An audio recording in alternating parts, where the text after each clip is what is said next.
The Cat's Elopement. Hi everybody, my name is Natasha, and His Royal Highness Prince Bertie the Frog has commanded me to tell you a story Nori. And so, in a moment, I'll be telling you the story Nori of The Cat's Elopement from Andrew Lang's Pink Fairy book.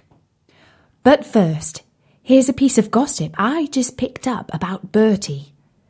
I spied him this morning, sitting on a lily on the pond. It was a beautiful bright morning, but Bertie looked really bored. As you know, he used to be a handsome prince and lived in the palace at the other end of the garden. But now he's a frog, and there isn't always much to do in his pond. His little friend, Tim the Tadpole, was swimming round in circles trying to catch his tail and see what it tasted like. When he was fed up with that, he asked, "What do they do in the palace on sunny mornings, Bertie?" Bertie thought for a moment. He was having trouble remembering, because he seemed to have been a frog for an awfully long time. "We had school," he said eventually. "School?" said Tim. "What's that?" Colin the Carp, who is a bit of a grumpy fish at the best of times, interrupted this conversation and said, "School is for creatures with brains.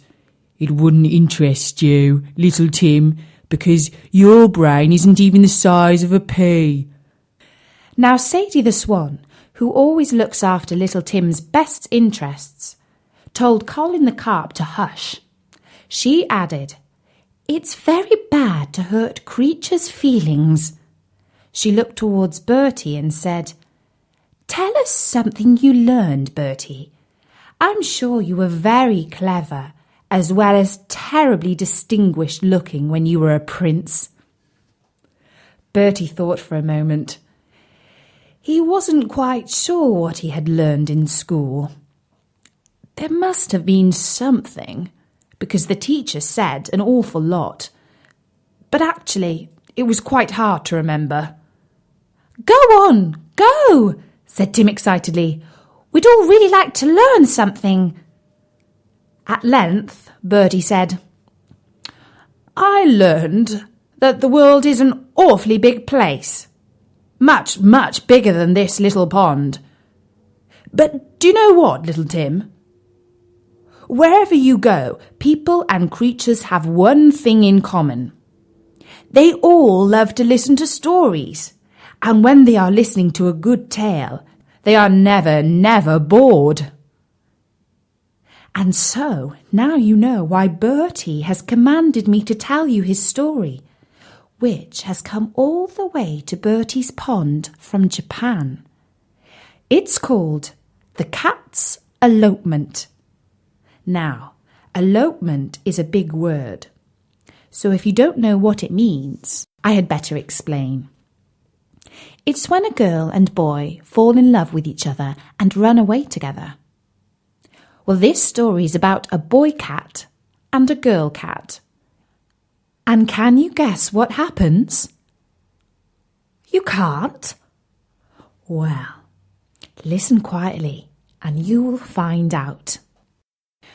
Once upon a time, there lived a cat of marvellous beauty, with a skin as soft and shining as silk, and wise green eyes that could even see in the dark.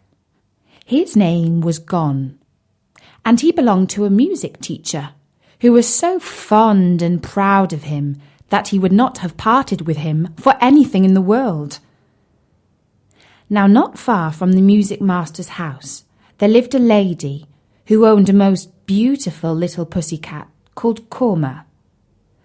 She was such a little dear altogether, and blinked her eye so daintily, and ate her supper so tidily, and when she had finished, she licked her pink nose so delicately with her little tongue that her mistress was never tired of saying, "Koma, Koma, what should I do without you?" Well, it happened one day that these two cats went out for an evening stroll, met under a cherry tree, and in a moment fell madly in love with each other. Gon had long felt that it was time for him to find a wife, for all the ladies in the neighbourhood paid him so much attention that it made him quite shy. But he was not easy to please, and did not care about any of them. Now, before he had time to think, Cupid, the little boy who brings love, had entangled him in his net, and he was filled with love towards Koma.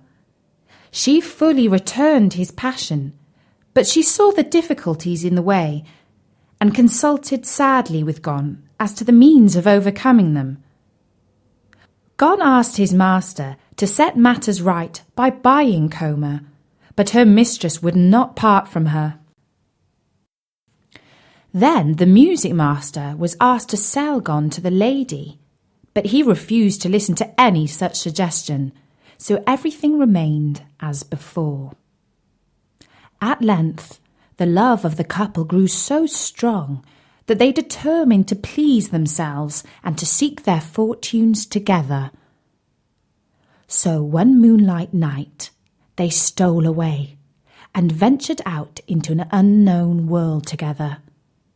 All day long they marched bravely on through the sunshine till they had left their homes far behind them, and towards evening they found themselves in a large park. The wanderers by this time were very hot and tired, and the grass looked very soft and inviting, and the trees cast cool, deep shadows, when suddenly an ogre appeared in this paradise, in the shape of a big, big dog. He came springing towards them, showing all his teeth, and Koma shrieked and rushed up a cherry tree. Gon, however, took his ground boldly and prepared to give battle, for he felt that Koma's eyes were upon him and that he must not run away. But alas, his courage would have been no help to him, because had his enemy touched him, that would have been the end for him. For the dog was large and powerful and very fierce. From her perch in the tree, Koma saw it all and screamed with all her might, hoping that someone would hear and come to help. Luckily, a servant of the princess to whom the park belonged was walking by, and he drove off the dog, and picking up the trembling Gon in his arms, carried him to his mistress. So poor little Koma was left alone, while Gon was carried away full of trouble, not in the least knowing what to do. Even the attention paid him by the princess, who was delighted with his beauty and pretty ways, did not console him. But there was no use in fighting against fate, and he could only wait and see what would turn up.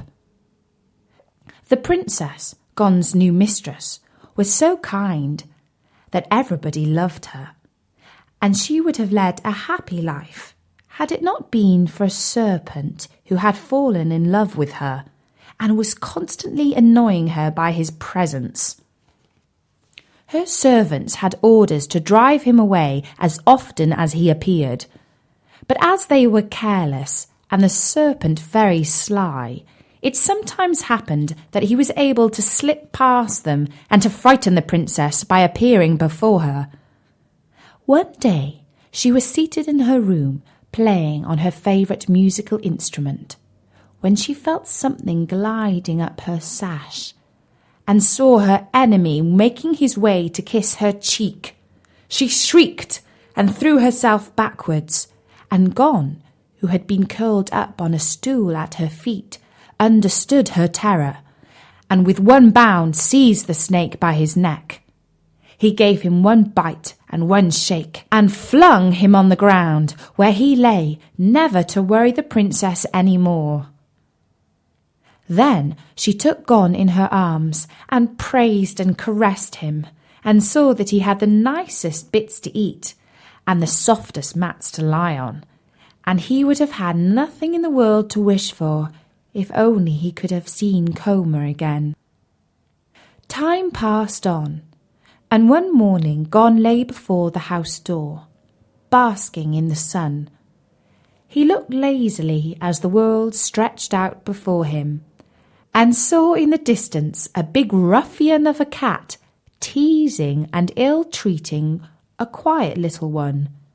He jumped up, full of rage, and chased away the big cat, and then he turned to comfort the little one, when his heart nearly burst with joy to find that it was Koma.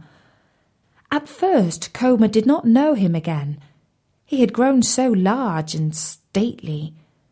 But when it dawned upon her who it was, her happiness knew no bounds, and they rubbed their heads and noses again and again, while their purring might have been heard a mile off.